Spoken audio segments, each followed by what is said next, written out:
Hello students, आइए हमारा जो टॉपिक है वो है एक्टिव एंड पैसिव वॉइस। ये आपके पास ग्रामर सेक्शन में सेक्शन सी में पूछा जाता है, 9th में भी पूछा जाता है, जूनियर क्लासेस में भी ये पूछा जाता है। ये कंटेंट्स वहां भी हैं। तो एक्टिव से पैसिव बनाने के लिए सबसे पहले किस चीज की जरूरत पड़ती है उस चीज को जरा सा देख लेते हैं। हमारे पास बहुत ही इंपॉर्टेंट टेबल है। इस टेबल को आप देखिए, 4 फॉर्म्स ऑफ द वर्ब्स हैं। हर फॉर्म्स का अपना इंपॉर्टेंस है, अपनी वैल्यू है, अपना यूसेज है, और हर फॉर्म के विषय में जानना बहुत जरूरी है, because it is the matter of language. Language के फील्ड में हर फॉर्म का अपना इंपॉर्टेंस है। जैसे कि आप देखें इस टेबल में कि सिंपल प्रेजेंट फर्स्ट फॉर्म जहां है, सिंपल प्रेजेंट जिसे कहते हैं। सिंपल प्रेजेंट के 2 भाग हैं, एक तो प्लूरल वर्ब और एक सिंगुलर वर्ब। जैसे सिंग का सिंग्स, डू का डज, ड्रिंक का ड्रिंक्स, कुक का कुक्स, कॉल का कॉल्स, किल का किल्स। इसी तरह से अगर हम सिंग की सेकंड फॉर्म पे आए, जिसे हम सिंपल पास्ट के नाम से जानते हैं, तो सेइंग, सेकंड फॉर्म है सिंग की सेइंग, डू की डिड, ड्रिंक की ड्रैंक, कुक का कुक्ड, कॉल का कॉल्ड, किल का killed. Now we come to third form, past participle form पे आते हैं। सिंग की थर्ड फॉर्म सन, डू की डन, ड्रिंक का ड्रंक, कुक का कुक्ड, कॉल का कॉल्ड, किल का killed. And now fourth form पे आइए, जो हमारी आईएनजी फॉर्म है और प्रेजेंट पार्टिसिपल फॉर्म है। इसमें सिंग का सिंगिंग, डू का डूइंग, ड्रिंक का ड्रिंकिंग, कुक का कुकिंग, कॉल का कॉलिंग, किल का किलिंग। बट अब हम सबसे पहले कंटेंट पे आते हैं कि जो हमारा कंटेंट है एक्टिव से पैसिव वॉइस बनाना। पैसिव बनाने के लिए हम कौन सी फॉर्म का प्रयोग करेंगे? पूरी की पूरी टेबल पे जो हमारी third form of the verb है, third form of the verb की जो टेबल है, इसे जिसे हम पास्ट पार्टिसिपल फॉर्म भी कहते हैं, इसी को हम पैसिव फॉर्म भी कहते हैं। और इसी फॉर्म को हम हमेशा किसी भी सेंटेंस के पैसिव के लिए प्रयोग करते हैं। तो इस तरह से आप इस टेबल को समझेंगे और इसका एप्लीकेशन समझेंगे। अब हम आते हैं कि सबसे पहले हमने यहां सिंपल प्रेजेंट इनटू पैसिव, यानी सिंपल प्रेजेंट को हमने पैसिव में बदलना सीखना है। यहां केवल हम सिंपल प्रेजेंट के अफर्मेटिव सेंटेंसेस की बात कर रहे हैं। हम नेगेटिव की बात नहीं कर रहे हैं, इंट्रोगेटिव की बात नहीं कर रहे हैं, इंट्रोगेटिव नेगेटिव की बात नहीं कर रहे हैं, और WH की बात नहीं कर रहे हैं। मात्र केवल ओनली अफर्मेटिव सेंटेंसेस, सिंपल से बात है। हमारा जो फॉर्मेट है उसमें देखिए कि पहले subject plus is am are plus third form plus by और प्लस ऑब्जेक्ट। ये हमारा फॉर्मेट है सिंपल प्रेजेंट का, अफर्मेटिव का। एग्जाम्पल फर्स्ट देखिए, आई राइट ए लेटर। इसमें आप देख रहे हैं आई हमारा सब्जेक्ट है, राइट हमारी वर्ब है, ए लेटर हमारा ऑब्जेक्ट है। This sentence is in active. Okay, now we change this sentence into passive. अब इस सेंटेंस के हम पैसिव बनाते हैं। देखिए, पैसिव बनाने के लिए हम क्या करेंगे? Object in place of subject and subject in place of object and third form of the verb. हमारा ऑब्जेक्ट है a letter, तो a letter को रखेंगे बिगनिंग में। a letter is a singular number, so is. A letter is, then third form of right, written. Third form के बाद क्या आएगा, बाई और I into me, then full stop. It is the passive of I write a letter. Now we come to second sentence, second example. You help me. This sentence is in active. Here also you see you is subject, help is verb, me is object. We must have three things to change into passive. Keep in mind. ध्यान रहे, passive में बदलने के लिए हमारे पास तीन चीजें होनी जरूरी हैं. पहले सब्जेक्ट होना चाहिए, फिर वर्ब होनी चाहिए, फिर ऑब्जेक्ट होना चाहिए. राइट? तो इस सेंटेंस में आप देखते हैं कि हमारे पास सब्जेक्ट है, वर्ब है और ऑब्जेक्ट है एक्टिव में.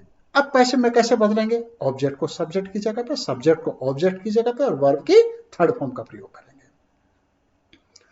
तो हमारा ऑब्जेक्ट क्या है, मी. तो मी चेंज इनटू आई.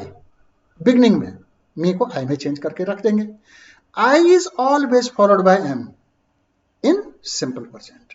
पैसिव में हमेशा am का प्रयोग करेंगे I के साथ. I am, then help की third form helped, third form के बाद by और उसके बाद you का you. You की जो पैसिव होगी वो you ही होगी. राइट? एक्टिव में भी you रहेगा, पैसिव में भी you जाएगा. Now we come to third example. Third example is they sing songs. In this sentence we see the subject is they, verb sing, object songs. Now we change the sentence into passive. We put object in place of subject. Songs, songs is plural number, so are.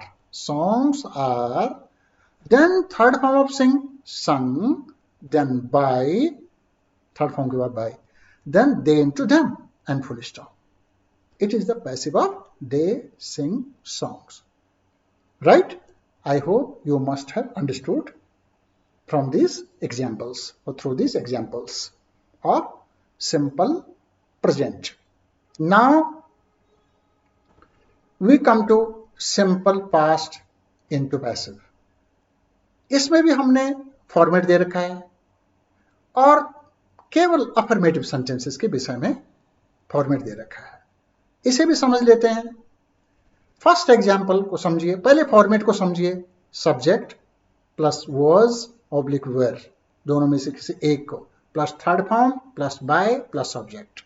Okay, example first को देखिए. I wrote a poem. इसमें देखिए आई हमारा subject है, road हमारी verb है, a poem हमारा object है.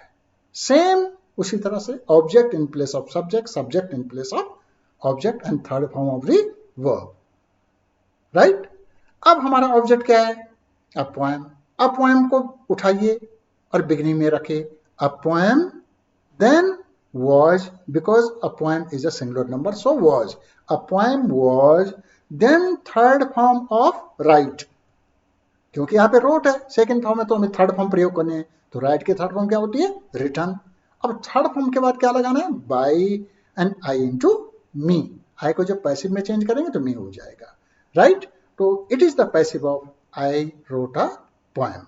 Now we come to second example. Sita cooked food. Sita cooked food. This sentence is inactive. We see here also Sita is subject, cooked is verb, food is object. So, to change this sentence into passive, we put object in place of subject, subject in place of object, and third form of the verb. So, our object is food. Food को उठाइए, object को उठाइए और beginning में रखे. Food, then food is singular number, so was. Food was, then third form of cook is cooked. Right? And after third form by and then Sita into Sita. No change in Sita because it is proper noun. In proper noun there will be no change at all in passive. Passive में कोई change नहीं होगा. यहां पे आप देख रहे हैं एग्जाम्पल सेकंड में कुक्ड आया है, कुक के लास्ट में ईडी लगा हुआ है. इसे थोड़ा सा आप समझिए. If second form of the verb is followed by ed, d or t, its third form will be same. Right? अगर किसी वर्ब की सेकंड फॉर्म के लास्ट में ed आया है, d आया है या t आया है, तो इसकी थर्ड फॉर्म भी सेम होगी. इसे याद करने की ज्यादा जरूरत नहीं है. Now we come to third example. I played hockey. Here also we see that I is subject, played verb, hockey is object. We have three things. Now put your object in place of subject and subject in place of object and third form of the verb according to the rule. Our object is hockey. So hockey in the beginning. Hockey is singular number, so was. Hockey was, then third form played, then by, and then I into me, and then full stop. So these were some examples of simple past affirmative sentences to change into passive. I hope you must have understood through these examples how to change simple past affirmative sentences into passive voice. Now we come to exercises to be done at home by yourself. Here you can see that there are two sections, A and B. In A section you can see convert the following sentences into passive following the rule of simple present. Simple present का rule देखेंगे और ये जो 6 sentences हैं इनको आप passive में change करेंगे. राइट? वही फॉर्मेट देखेंगे सिंपल प्रेजेंट का, वही टेबल जो 4 फॉर्म्स की दे रखी है उसमें आपके पास जो ग्रामर की बुक है, आपके पास जो है वर्ब की थर्ड फॉर्म की पूरी 4 फॉर्म्स की टेबल दे रखी है, उसे देखेंगे. अगर कोई वर्ब की थर्ड फॉर्म आपको नहीं आती तो आप टेबल को फॉलो करेंगे और फॉर्मेट को फॉलो करेंगे. इसी तरह से सेक्शन बी में है convert the following sentences into passive following the rule of the simple past. Simple past जो इससे पहले अभी मैंने बताया है उसमें जो फॉर्मेट दे रखा है उसे फॉलो करेंगे, उसके रूल को फॉलो करेंगे अफर्मेटिव सेंटेंसेस का, और ये 6 सेंटेंसेस आप पैसिव में चेंज करेंगे. सो 4 forms of the verb to learn is very important. Not only till your classes, but in higher classes also you need it urgently. अगर आपको ये 4 forms of the verbs आती हैं, इनकी applications आती हैं, तो I think 60% you have improved yourself. Right? So now we go to next. हमने यहाँ पे लास्ट में दे रखा है कि रिमेंबर. ये हमेशा याद रखना है आपको कि अगर एक्टिव में आई होगा तो उसके पैसिव मी हो जाएगी, यू का यू हो जाएगा, वी का अस हो जाएगा, दे का देम हो जाएगा, ही का हिम हो जाएगा, शी का हर हो जाएगा, my mother, my teacher, my the teacher और द डॉक्टर, इनमें कोई चेंज नहीं होगा. कोई भी प्रॉपर नाउन आए, कोई नाम आए तो उनमें पैसिव में कोई चेंज नहीं होगा. No changes will be there in proper nouns. So I hope you must have understood the whole PPT of active and passive voice regarding simple present and simple past. Only affirmative sentences, how to change into passive voice through different formats. Advice for you, once again, go through 4 forms of the verbs and don't forget that in passive voice you have to apply only third form of the verbs. So it was all. Thank you for listening and watching this PPT.